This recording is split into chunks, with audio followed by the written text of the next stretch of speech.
Okay, welcome back to another Drunk Bond Podcast solo edition. I think I might be doing like 10 of these. I kind of thunk it over, and I think I don't want to do all 24.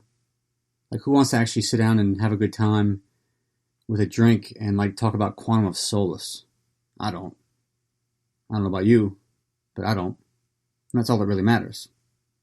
And this is kind of a revisit of Goldeneye. Now you say, hey, St. Smythe, enough with the formalities. What are you drinking today? I'm having a Goldeneye. Well, hey, St. Smythe, what's a Goldeneye? Well, if you'd fucking let me talk, I'd tell you. A Goldeneye is from the resort, the Goldeneye Resort, and it's equal parts Blackwell rum and pineapple juice. A wonderful drink. Brings me back there. Yes, I went there on my honeymoon. And it was fan-fucking-tastic.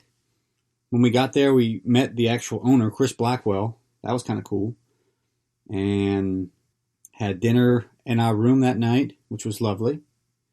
And just the next 5 days, I took a tour of that place.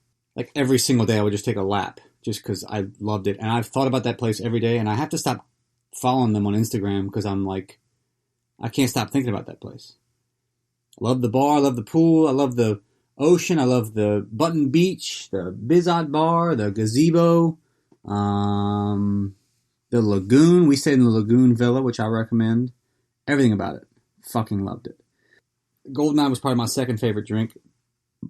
My favorite drink was the first drink I ever got. I walked up to the bar and I said, because when we got there, they only have like a set menu for that certain day, like for lunch and drinks. So there's like 4 drinks. So I was like, well, those are none of the drinks that I saw online that I wanted. What do you recommend? And he goes, Black Passion. And I was like, what? And he goes, Black Passion. And I go, what? And he goes, Black Passion. I can't say what 3 times. So I said, okay, sure. And it was delicious. And it ended up being my favorite drink of the trip. And I went back to the bar after that and said, what was that drink again? And he goes, Black Passion. Clearly, I can't understand you, man.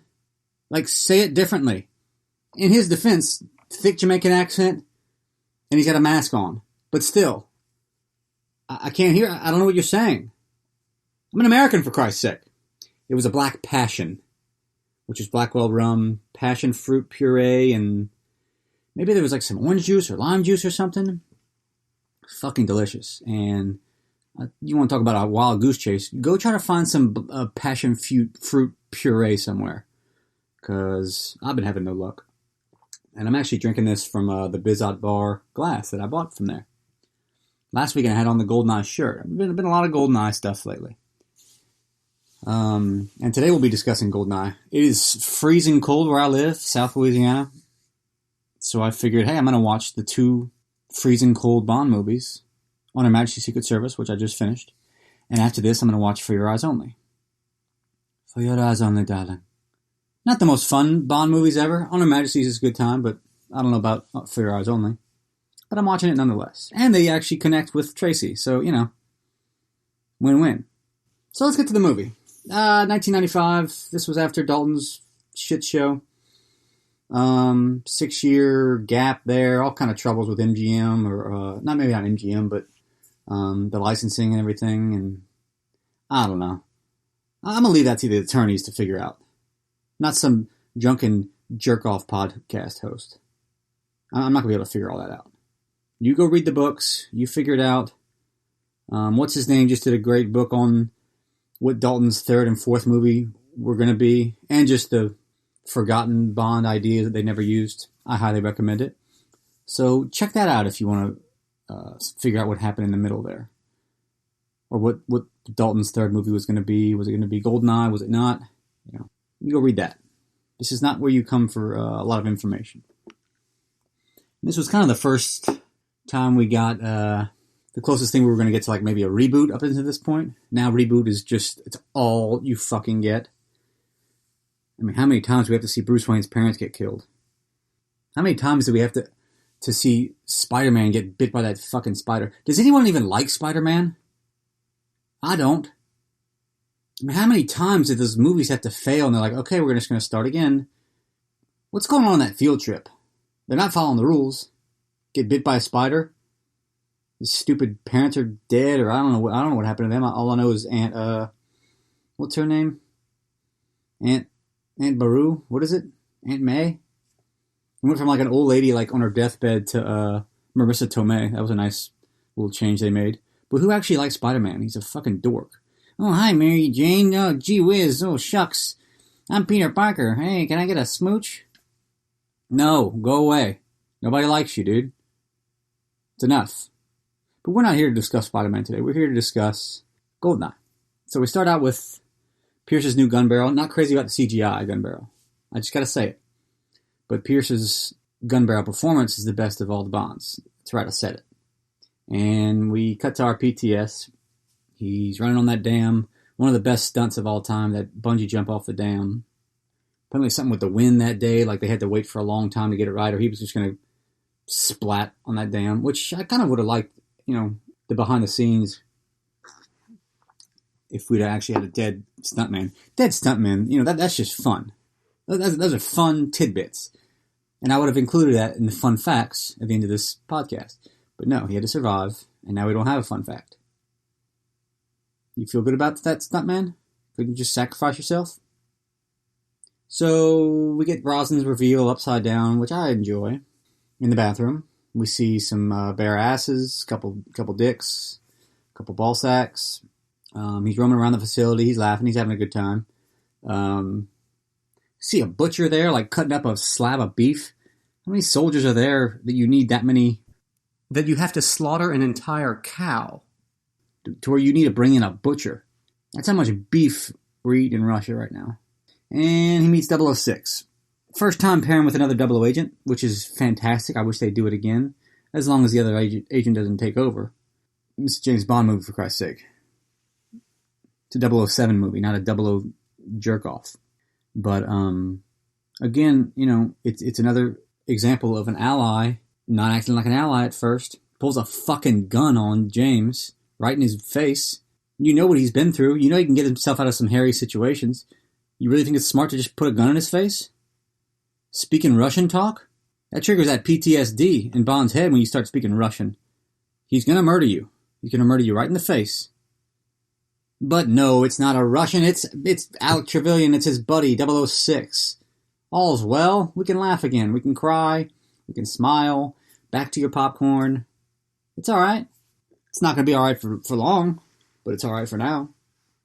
So their goal is to blow up all the tanks in the bottling room. You've played the game.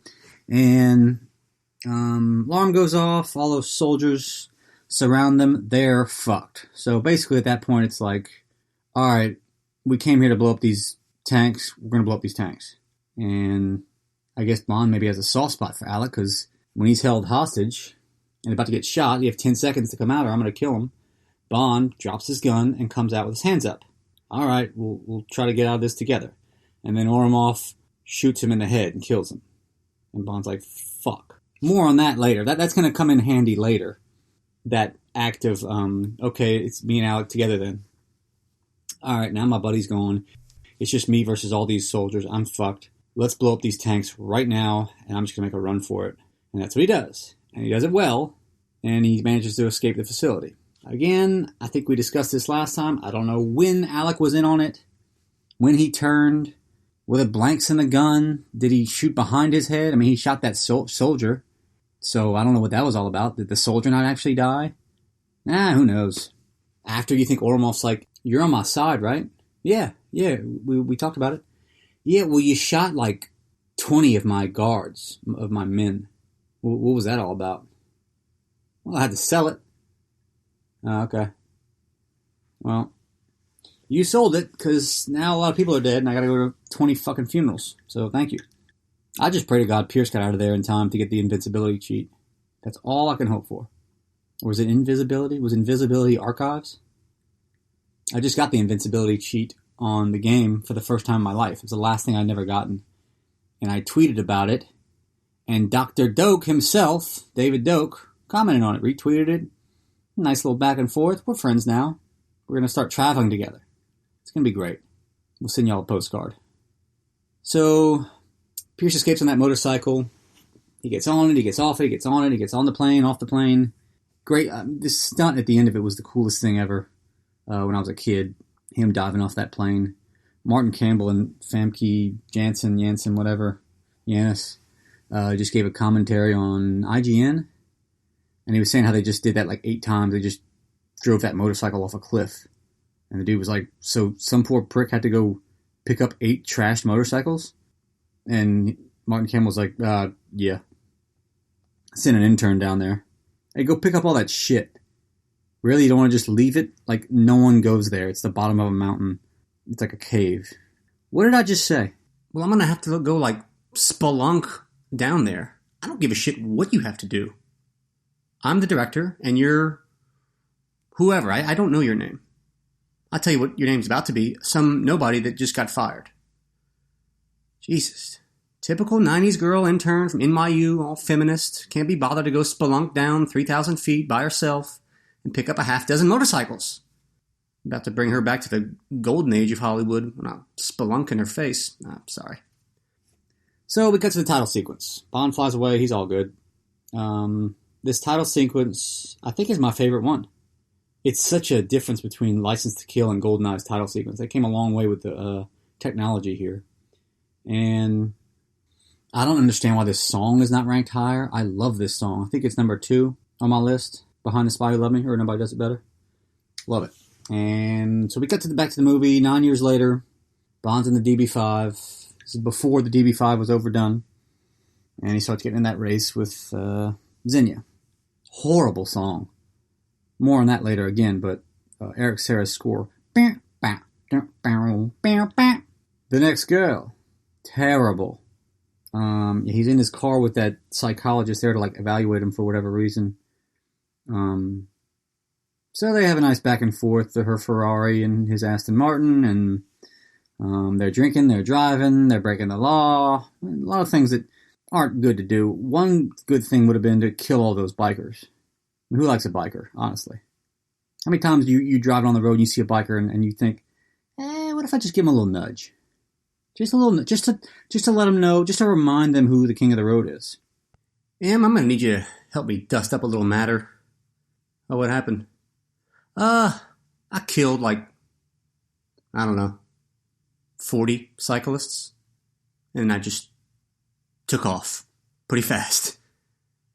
Jesus, what the fuck happened? I don't know, relax, man. I got a license to kill. What's the problem? Sometimes they're a vehicle. They're right in the center of the street. Other times, they're just a pedestrian. And now you're, like, walking, and you have, like, this thing going 20 miles an hour coming right at you, and they won't move. It's whatever's convenient for them. And I don't like them. And they're like they're in the fucking French Open, whatever that stupid race is called. Tour de France. They got those tights on. And they're just, like, standing there. Like, they stopped. They're not even riding their bikes. Get out of here. So anyway, he ends up fucking that psychiatrist woman, which she has no business even being in this scene. They shouldn't even cast that woman, just like, that's not cool to, like, do that to her. Okay, you're cast. You're going to be Pierce Brosnan's, James Bond's, first conquest in the new movie. I am? Yes, you are. Congratulations. So that means, like, I can pull someone like Pierce Brosnan, you know. Yeah, sure. I think when Pierce showed up on set, all right, which one's my first lady? Here we go. He takes a look at her and you hear him go, ugh! Lady, get out of the fucking clouds. It's odd casting. That'd be a good list to make. The least attractive women that Bond ever sleeps with. She's got to be right up there. She looks like a librarian. What is she doing in there? Someone might want to look into her. So anyway, cut to the casino, and Bond and Xenia start playing Baccarat. Starts checking everything off the list. He's got a tux on. He's making dick puns. James Bond, he's got a martini. He's laughing.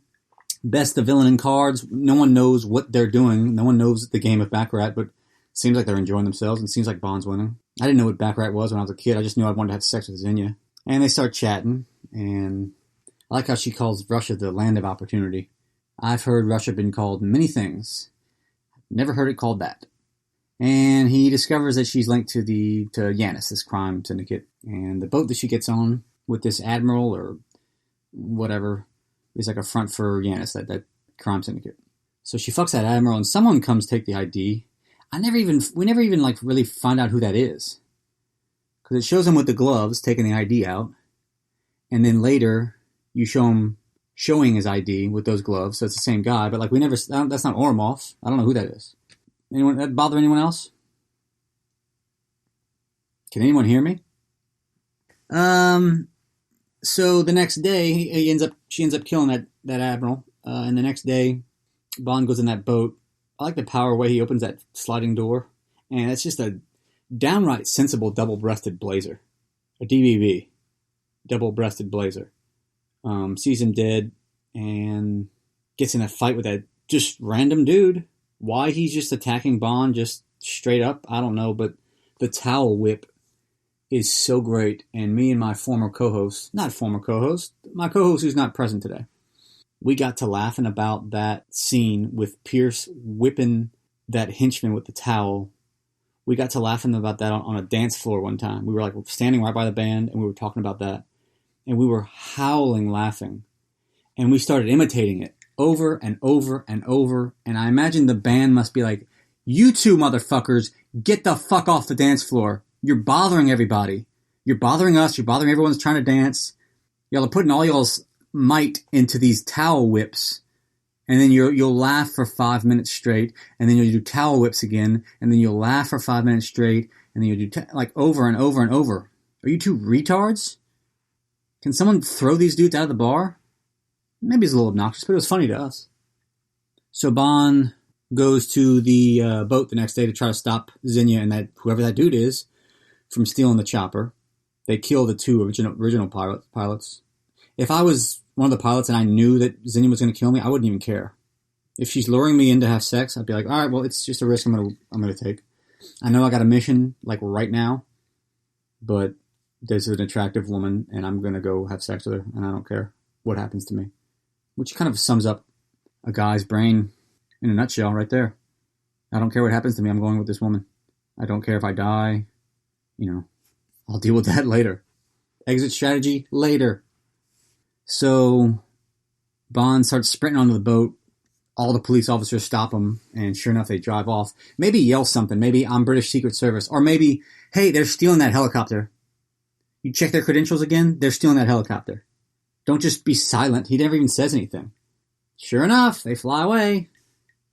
Well, why didn't you say anything, Mr. Handsome Man? So we got to the bunker with Natalia and Boris, two computer programmers. And they're just dicking around doing stupid computer shit that no one cares about. They're trying to guess Boris's password with knockers and chair or whatever. I'll tell you, it's a good thing Boris doesn't have to change his password every month and have a capital letter, a symbol, at least 12 letters, and a fucking emoji in it. Imagine typing chair as your password today. I think someone from the internet might come and knock on your door. Be like, are you kidding me? 5 letters? That's it? And they're all lowercase? To your fucking Jelly of the Month subscription that has to be so secure that someone's going to hack into this and get discounts in your name? Jesus Christ. Remembering passwords takes up like 40% of my brain power. I write it down. I'm like, well, someone can hack into this, I guess. I don't know. I put it down on a sheet of paper. I don't know. Someone can come look at it. But then I have to change it every month, and I don't always go to that piece of paper to change the password. So I'm always just playing a guessing game, and then I do it too many times, and I'm locked out, and then I start breaking things. I hit the wife, you know how that goes. But Boris doesn't have that problem because it's 1995, and it's Russia. So they're going to hack into your account no matter what. Doesn't matter if you have a secure or not insecure. The government's in your shit. And that fat woman's like, he wouldn't know woman if one came sat on his face. What did she say? He wouldn't know anything if you came sat on his face, because you'd smother him to death. You Alex Borstein-looking bitch. Alex Borstein's the voice of Lois on Family Guy, and she was on Mad TV for a while. They look very stimular. Look it up. Because this isn't a presentation that I'm making in person. This is just for your ears. So you have to go look that up on your own time. And if you do, I'd appreciate it. And get back to me. So Xenia and Ormov arrive. They kill everyone. Except Natalia. Good for her. Because Boris ducks out before to go get he goes for the cigarette. And they steal the Goldeneye disc. Apparently this thing's like an electromagnetic satellite weapon from the Cold War. and they fired at the bunker. But can I say that Orlov's hat is dynamite? It keeps all the warmth in, you know? It's a winter day like today. You don't even need clothes, really. You wear a t-shirt and shorts and that hat, and you're good. I might dress like Orlov for Halloween this year. You walk into the bar, and who are you supposed to be? General Arkady Grigorievich Arumov, head of Space Division. Oh, fun. And these fucking employees are freaking out about this murder. Is this not a normal thing in Russia? For soldiers to just start coming into your workplace and shooting up the joint? They usually do it once a week, not twice, so... Xenia's getting off while doing it. Oromov's kind of, okay. I wonder if Oromov's ever made a move on Xenia. I mean, might as well. You're hanging out a lot. She's a good-looking lady. He's a general. I mean, there's some power there. I'm sure Xenia respects power. You might as well take a shot. Worst she can do is say no. Or kill you, I guess, but, you know. So, they fire the fucking weapon, and that's that. And we cut to Bond at MI6. We see the new Moneypenny, which I like this new Moneypenny. Samantha Bond is her name, I think. And our new M, Judi Dench. Love us some Judy. Did not like Judy at the time. Love her now. And Yanis is this arms dealer. You know, that's it. He fucking sells weapons. That's it. You don't need to know that much about him. And they don't know who he actually is. They start drinking. They're laughing. And she tells Bond, fine. Goldeneye, where is it? Who's in charge? What are they doing? Who are you? What are we? Who are they? Go do something. And don't make it personal because it's Trevelyan and Oromov, because Oromov's in charge of something. I don't know. But there's a lot of stupid things being said. But say what you will about Judy. That haircut is downright sensible. And I actually really like this scene. The whole sizing him up. And Judy apparently was like super nervous about this scene, which I find interesting. I mean, she's a pretty big-time actress. Classically trained, all that. You wouldn't think she'd be too nervous for a Bond movie, but I like to hear hear that she has some respect for the franchise, you know. And this is back like when this was the only time we'd see MI6. You know, every once in a while they'd pop up again later in the movie, like Spy Who Loved Me, you see him again, Golden Gun, you see him one more time, like a little later. I liked when it was just the beginning of the movie, and you never see him again. Maybe you see him at the end, I don't know. They don't have to be all throughout the movie. The MI6 scenes are always my favorite, I think. It's a safe place, it's a happy place. Any Bond talking to an ally scene I always like. So, we cut to Arumov meeting Mishkin, who was my multiplayer player, by the way. No idea why. He just seemed like an overlooked person in that game, and I just went with him. And they're talking about Goldeneye, and Oromov says it was Siberian separatists. I promise it wasn't me. And this crime syndicate that I've sold Russia down the fucking river for. That definitely didn't happen. It was separatists. I got a hunch, and you're just gonna have to trust me. I'm a general, for Christ's sake. And you will listen to what I say, or you will pay. And Michigan says, oh yeah, totally. Well, we'll just have to interview those 2 survivors. And Ormol says, what now? You say 2? You'll have to excuse me, I have to go change my military underwear, because I'm afraid I just shat myself. But I'm going to go find that second one, and she's totally not going to get murdered brutally or anything. I'm going to treat her nice, and it's going to be fine. You'll see. So then we cut to Bond meeting Q. That Z3 car I thought was the coolest thing I'd ever seen when I was a kid. But we never get to see it do anything. I think there was a deleted scene of it actually doing something that they used later for World Is Not Enough, like with the chainsaw helicopter and all that. It's too bad. But a budget was kind of an issue on this movie. A lot of hijinks in that lab. Demonstrate on Fred. Sorry, Fred. It's just, I've said this before about the lab. I mean, you shouldn't be exploding things in there. That's not safe. That's not cool. So, Bond's head to Russia. Lovely area.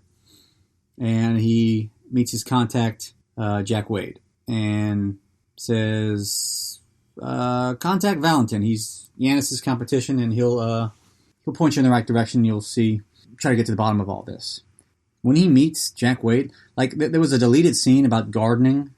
He's a big gardener or whatever. Without that deleted scene, when he says, like, hey, Bond, you do any gardening?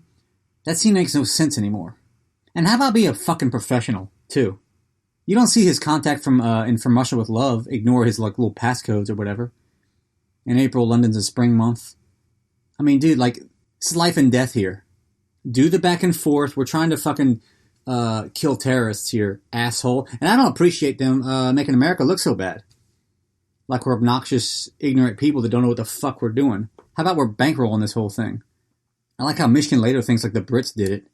Blew up Goldeneye. It's like, when was the last time Russia's been worried about what the British are doing? So get out of here with this hate for America. So Bond whips his ass or does that little move. Nice move. Nice car. Oh, thanks. I was kidding. It's a fucking shitbox. You couldn't get anything reliable? You went with this car? You know we're on a mission here. It needs to start. What if someone sees us and we need to get away? I can't drive this thing. Carry around a sledgehammer with us? Asshole. So Natalia lands too. Contacts Boris. She's all excited. She won't be for long. They meet in the church and he betrays her to Yanis. Not very nice. And Bond meets Valentine. Tips him off to some robbery that he can profit off of in exchange for Yanis's whereabouts. Turns out Yanis is a Leon's Cossack who they work for the Nazis against the Russians. After the war, they surrendered to the British to join them and wage war against the communists. I don't know, whatever.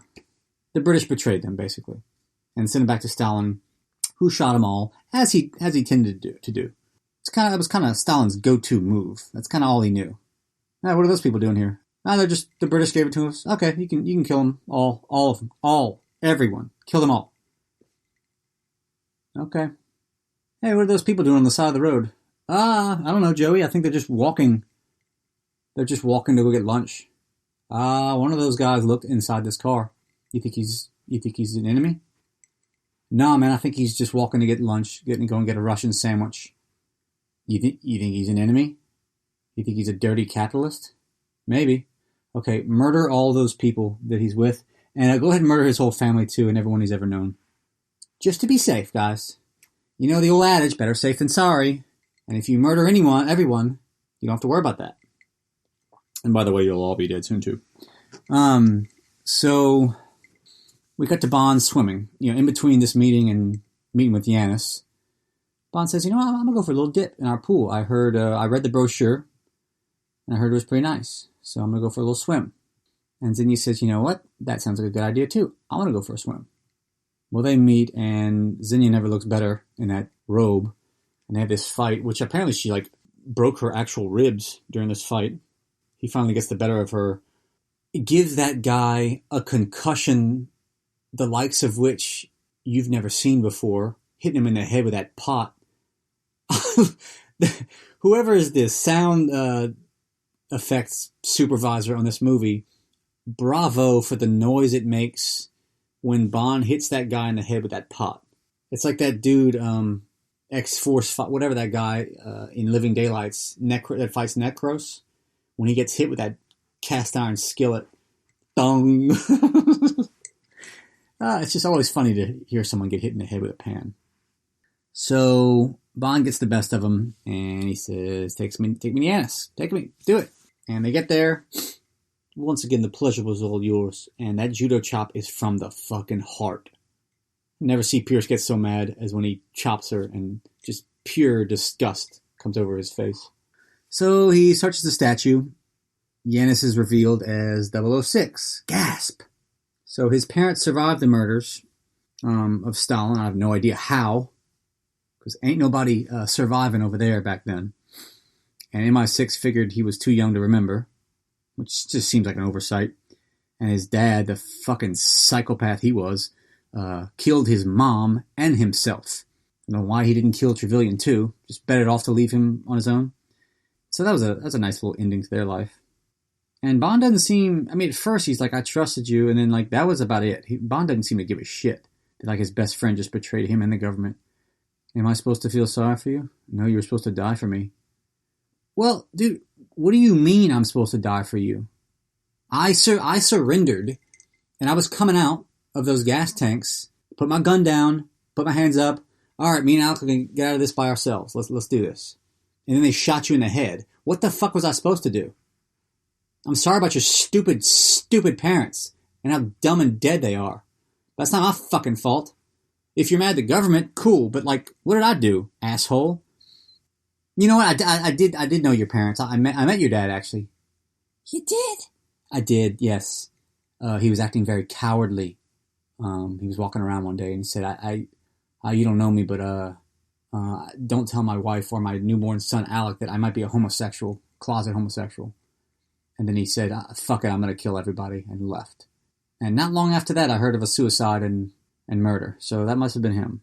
Fuck Trevelyan and this logic that he's using. I mean, realistically, it's like, yeah, I had to do what I had to do, man. Like, there was money to be made, and I don't fucking like the Brits. I don't like the government. You want to join me? No, I don't. Well, then, I'm sorry, dude. Business is business, and I gotta get rid of you here. But to be like personally mad at Bond for whatever fucking reason, I never understood. But whatever, we gotta have a plot, don't we? So best to just move on, you know. Probably could have just shot him then too, but that's that's not very Bond-like. I'm not gonna knock Alec for that. I mean, who doesn't love a fun death? Like locking him and Natalia in that helicopter, firing a missile, and then just for it to come back and murder them.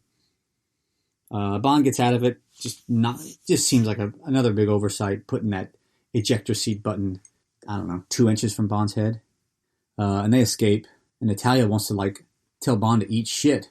And Bond's like, listen here, you fucking commie bitch. I don't eat this shit. I just saved your ass. And then Michigan drives up and they're like, oh, okay, it's a rape going on. There seems to be a struggle. But no, they're just roughhousing. And they bring him in for questioning. Again, I'm not sure why he thinks the Brits blew it up, but he realizes there's another Goldeneye, and Orumov betrayed them. And that's around the time when Orumov comes in a little bit disheveled. He'd been drinking, and he just fucking kills Mishkin. He realizes there was an insider, Boris Kushchenko. I saw him do it. KGB or military? Neither. He's just a fucking idiot. So, Bond escapes. Natalia's taken away, as she tends to do, and does this great little Bond kind of moment, swinging from in the archives. I don't know what's in those books in that archive. I thought they had burned all the books during the Cold War, but apparently not. And Bond gets in the tank, which is, it's just up there with just the best scene in any Bond movie ever. Boy, GoldenEye plays second fiddle a lot to The Spy Who Loved Me. The PTS is second for me, behind Spy Who Loved Me. The song is second behind The Spy Who Loved Me. And my favorite action sequence is second to the car ride Spy Who Loved Me. Always the bridesmaid, never the bride. So a great tank sequence with the statue and just destroying everything. I can't believe this was done. A lot of it was done on a set. They built that set. That is insane to me. And the music they were supposed to play during this was so god-awful. If y'all ever get a chance, I think it's Pleasant Drive Through St. Petersburg. Nothing pleasant about that song.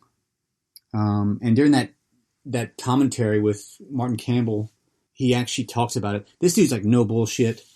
If you ever get a chance to go look at Martin Campbell behind the scenes on GoldenEye, the way he's directing, his screaming all the time and cursing, it's the funniest shit. It is fantastic. Do yourself a favor. But anyway, he's like, yeah, I was just straight up disappointed with the music for GoldenEye. I was. And this was such a great scene, and I get the music for it, and it just wasn't right. And I said, we need like brass or horns or whatever, and drums. And Eric Serra, that little fucking punk, was like, oh, well, can't you just make the sound effects lower? I basically just told him, no, I'm not changing my artistic integrity for your movie, And he's like, cool. Can you get me line 2 of your office? And he just like got his assistant to do, over the weekend, write me a score. This is what I want for this scene. And the dude just wrote this great 007 Bond theme for this action sequence, and it makes it. Fuck Eric Serra. The only bad thing about this movie is that dipshit. So anyway. And Orumov eventually escapes on a train with Natalia, Xenia, and Trevelyan. So you get the whole band on that train. Trevelyan's just eating lunch. I mean, is there a chef on board? Who cooked that meal? What's he eating? Strawberries? Not sure why they don't just kill Natalia there. I mean, she's literally the only person left that knows of y'all's deceit and treachery. Kill her! Right now, kill her. Murder, murder, murder, murder. Nope. Can't do it. We'd have no movie without it. That's true. And Ormov reports that Bond escaped. Bond is alive. He escaped. He's drinking. Looks like he had something to drink this morning. You started up pretty early today, did you? Oh, yeah, just, a little bit. What do you mean a little bit? Let me see that flask? Yeah, that's almost gone. You just been drinking straight vodka. It's the middle of the day, man. Pretty big mission we're on. You're about to be a billionaire. Thought it was a good idea to start drinking liquor in the middle of this? Asshole. Sorry. You're sorry, huh? You stuff your sorries in a sack, mister. So Bond gets on the train. That conductor on this train doesn't look like a Yanis operative to me. Just some poor bastard that's just trying to finish a day's work. He didn't want to get involved in all this Yanis versus the government, let's blow up London kind of stuff. Just leave him alone, man. No need to fire a tank missile at him, Bond. Trevelyan's, spouting out some more dramatic shit. So they eventually kill Ormov. Thoughts and prayers, and they get away, and Trevelyan gives them 6 minutes, 3 minutes, whatever, because of whatever. Just to be stupid. Just to be a jerk. Not cool, Alec. And Natalia tracks that they're going to Cuba. Not sure where in Cuba, but they're going to Cuba. Havana. Miami. And they escape before it blows up. Like his little laser watch. So, they escape before it blows up, and they say, all right, let's go to Cuba. And she says, well, I need to go to Cuba with you. I need to disarm the satellite, which is correct. So many women tag along for no reason in a lot of these movies, but this is the best job they ever do of making the Bond girl integral to the plot. She's the computer programmer that Bond needs to disarm this thing. So, kudos to them. So let's do a little advertising. Again, this is the same advertisement we had last time for Goldeneye, because they have the rights to every time we do a Goldeneye movie, they paid for advertising on it to be the sole advertiser. So I'm sorry if you've heard it before. Donkey dicks. Want to see a woman fuck a donkey? Yeah, I remember this one. Well, they did pay for it. Come to Donkey Dicks. It's exactly what it sounds like. A donkey is selected from the farm, put on stage, and some unfortunate soul makes sex to it. They don't have an address, so they told me to give you all the directions. Take the railroad tracks headed west. When you get to the bridge, go inside the gun store and walk to the back. Knock 3 times. The password is didgeridoo. Well, I read it. I'm not going to sell it, but that's it. Go there. Apparently it's a wild time. Let's get to the listener questions. Anonymous writes, you suck. I'm going to kill you. Sleep tight, motherfucker. Jesus. How's that supposed to make me feel? Well, just not a 5-star review there. But I'm sorry you're not a big fan of the show, Anonymous. But that's okay. Someone ought to want to look into him, though. Check his paperwork and make sure everything's okay with him, because he may be coming to murder me. So, back to the movie. We go to Cuba. Lovely town. Country. And Bond's, I guess, I don't know. They brought his car on a ferry, and he's driving around there. And they land the plane right over the car at the same time, which I saw that this was a crazy big stunt for them. Doesn't really translate well to the screen, because it just doesn't look like that big a deal. But apparently this was a really big deal for them to do. And you watch it on the movie and it's oh, yeah, who cares? It's just him riding a car and then a plane landing. So, waste of time there. Good job, assholes. So, we cut to them reflecting on the beach. Bond is. He's just alone with his thoughts. Natalia's all of a sudden grown a conscience and just starts mouthing off a computer programmer about how he's going to kill him. All the heroes I know are dead. Who are your heroes? Karl Marx? Stalin? They said you grow hair looking like a Stalin. He was your friend and now he's your enemy, and you would kill him. It's as simple as that. Well, no, it's actually not that simple, you bitch. He betrayed my government. He was an agent, betrayed me and the government, and now he stole a crazy deadly weapon and he's going to destroy an entire country so that he can make a shit ton of money. What would you like me to do? You notice how she never gives him an alternative. She's just like saying that she's not impressed. Bitch, I don't need to impress you. I know how this is ending. You're going to end up in the sack with me. I know how this ends. So cut this shit. Get off your fucking high horse. You remember when he blew up your entire workplace and all your employees, all your friends? Alex Borstein? Sitting on, sitting on faces? She'll never sit on a face again. And that's the guy you... What are you suggesting? I just let him go? Fuck off with that. So a woman yelling at him gets him all hot. So he just forces her to fall in love with him, which she does. And they bang. And after she's like, hey, James, it's totally fine. Like, not even a big deal. But earlier you said I mean nothing to you? To Alec and Accardi and Xenia? What did you mean by that? I mean, you don't have to tell me. It's totally fine. I don't even care. I just, whatever. I'm just curious. Just curious. And Bond says, I don't think we should see each other anymore. I think we should see other people. So we cut to them on a plane to find the satellite. Where the fuck is the base? What's going on here? And they're gunned down. And he wakes up to Xenia, which is always a good thing to wake up to. Straddles him, tries to kill him. Bond gets... she's licking his face, like, biffed Natalia in the head with that... she headbutts her. Natalia tries to hit her with a log. Shoots the chopper. She gets crushed against a tree. That is the way to go. She gone. That's a fun letter to have to write with the Yanis Crime Syndicate letterhead to inform Ma and Pa Onatop of their daughter's death. Dear Ma and Pa Onatop, tragedy has struck. In the jungles of Cuba, your only daughter, Xenia, she gone. Sincerely.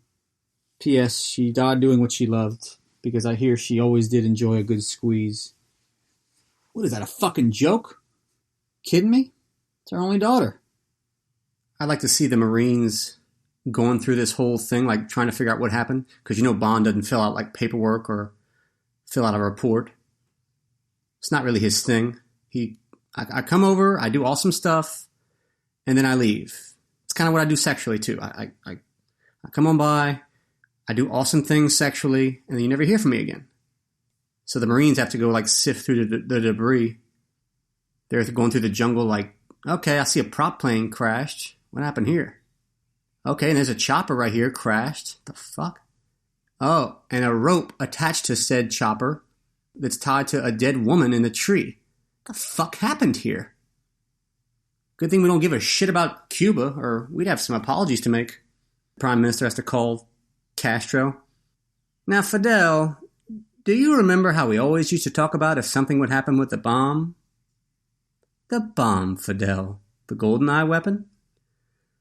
One of our agents, our former agents, he went a little funny in the head, and long story short, we ruined half your country, and... Well, let me finish, Fidel? Let me finish, Fidel? Of course I like talking to you! So we cut to Trevelyan's control.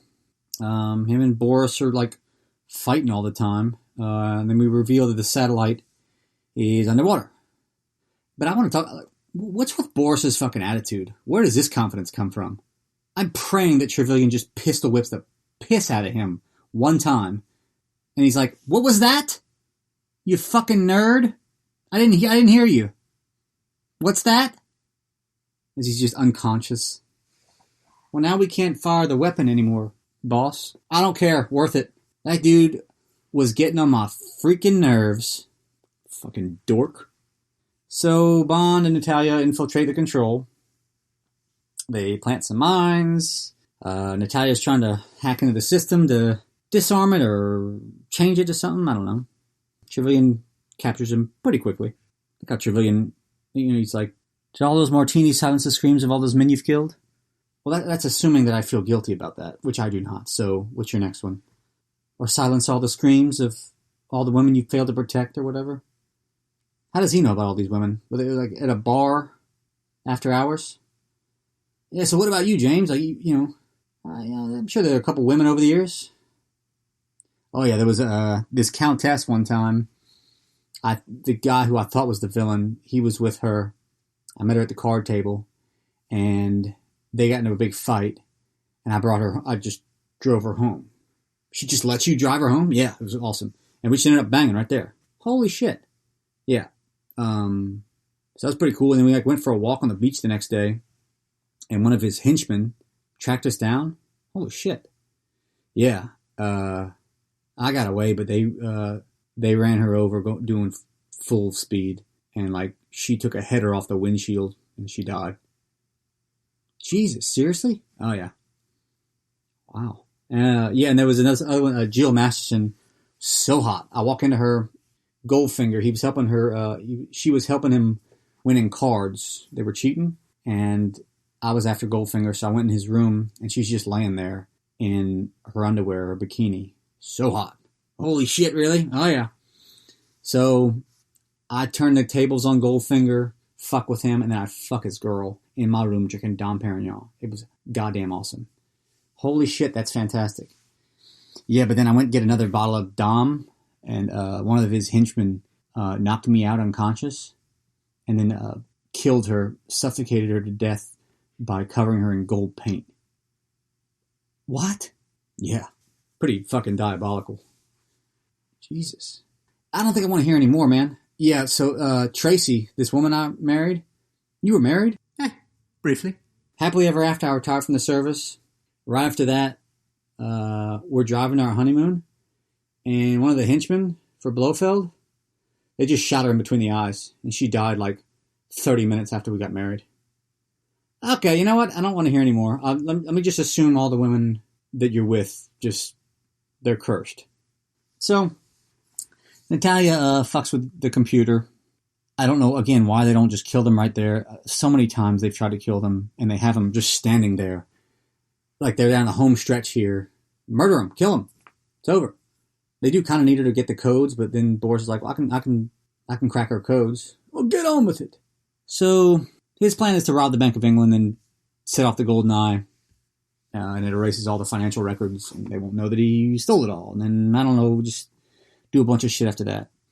Calls him an everyday bank robber. Boris is like, oh, shit! And Trevelyan's like, England's gonna learn tonight. So Boris starts fucking around with Bond's pin. If you think that you can keep track of how many clicks he's done with that pin, you are full of shit. And everything blows up. Those poor bastards that get blown up, they just look like regular Joes. The people, are they working for Yanis? They got sweaters on at their computers. They just seem like normal people. And Trevelyan goes after Bond. At this point, I'm starting to think that Trevelyan and Bond aren't going to be able to patch things up. I don't know. I can't prove it yet, but that's just a hunch that I have. So they have a pretty great fight, actually, back and forth. Throws a wrench into the satellite. That fucks everything up. And they fight on this ladder. He drops Trevelyan after saying some cold shit.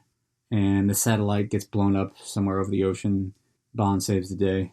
Trevelyan actually wakes up after that fall. Trevelyan waking up, coughing up blood at the bottom of that satellite. It looks like me waking up on a Sunday morning. It's exactly what I look like. So everything explodes for, I'm not even sure what reason. I guess the mines go off? I don't know why everything explodes. Someone's going to have to look into that for me, because I don't know. Boris gets iced, which is just fun. And Bond gets dropped in the field with Natalia. I'm not sure where that helicopter driver goes that Natalia pulls at gunpoint. I'm getting the hell out of here. And Wade and the Marines finally come. Where were you about an hour ago, asshole? Things got a little hairy back there. It was a little tricky, Alec. And they go back to Guantanamo to fuck. You talk about the last place I want to have sex is Guantanamo Bay. In some holding cell. You have any, hotel rooms here?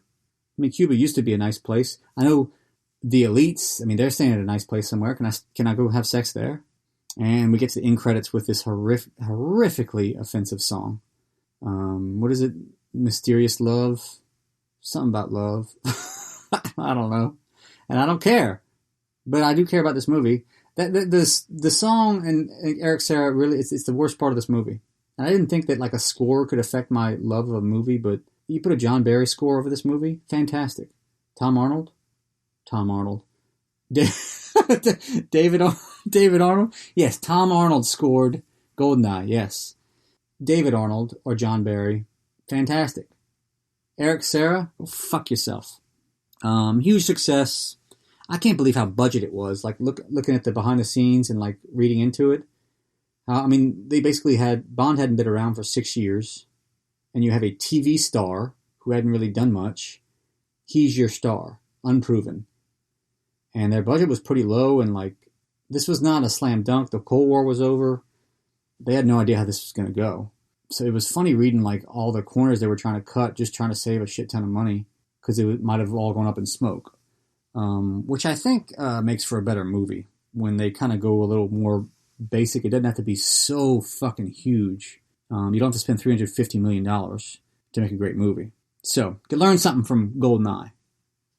I thought Pierce was as good as he ever was in this movie. That guy just looks like James Bond. He's perfect. And I still love Pierce. I don't care what anyone says. And his movies are underrated. And I think time will show that they are. Goldeneye has obviously been a classic ever since it came out. But Tomorrow Never Dies, I think, is the most underrated Bond movie there is. And World's Not Enough is a good time, man. Like, it reminds me of like a Live and Let Die kind of thing, where it's like, yeah, it's not like perfect, but it's a good time. Christmas Jones annoying, but And then Down to the Day is so terrible. Time will be kind to Pierce eventually. The girls, Natalia keeps going up in my book. I think I used to hate her because of the game, Did I love this movie because of the game at first? Maybe, but then I realized how good the fucking movie was. This was actually the first movie I ever watched, Bond movie. We, as everyone did my age, we grew up playing the game, and then we spotted Goldeneye at Blockbuster one night. And those of you listeners who don't know what Blockbuster is, it was a brick and mortar store where you could rent a movie or a game for a couple of days. You'd give them like $4 and you bring it back. And we saw Goldeneye there, and we watched it, and we're like, holy shit, that's Dan, that's Facility, that's Control, that's Archives. But then we also realized how great the movie was. And then right after that, TBS did like 13 Days of 007 to hype up Tomorrow Never Dies, kind of promote it. And we watched all the movies, and that got us into Bond. But Goldeneye was the first movie I ever saw. But all these years later, I can actually see, it's a great goddamn movie. So anyway, Natalia's great. The henchmen are fantastic in this movie. I mean, two bangers with Xenia and Ormov. If Xenia was just a Bond girl, she'd be number one for me. And she's like a top 3 or 4 henchman for me. I love Xenia. She's just so insane and fun and fantastic. And Ormov, any henchman that lets alcohol get in the way of his job, I'm all for him. And Boris isn't bad either. Trevelyan's a solid villain. He gets almost overshadowed by how great the henchmen are. But I love the idea of an ex-agent becoming a villain. I think it's great. Score is horrific, like I said. And that's that. There's Goldeneye. That's it. It's over. Drinking a Goldeneye. I'm going to go watch For Your Eyes Only now. Another cold movie to just keep this coldness going. Look us up on the Twitter device. I did an Instagram for about 3 days, and then people I knew started following me, like actual friends. I don't want people I know following me on there, doing all kind of Bond nerd shit. So I deleted it. So look us up on Twitter. Look up some people we like on here. Calvin Dyson, he's always good. David Zaritsky, The Bond Experience. Been enjoying his stuff too. Can't watch it all because I have, like a job and a life. Otherwise, I'd have to spend all my waking hours watching his videos to knock them all out. That's how much content he puts out there. And I like that because it means that someone out there is as into Bond as I am.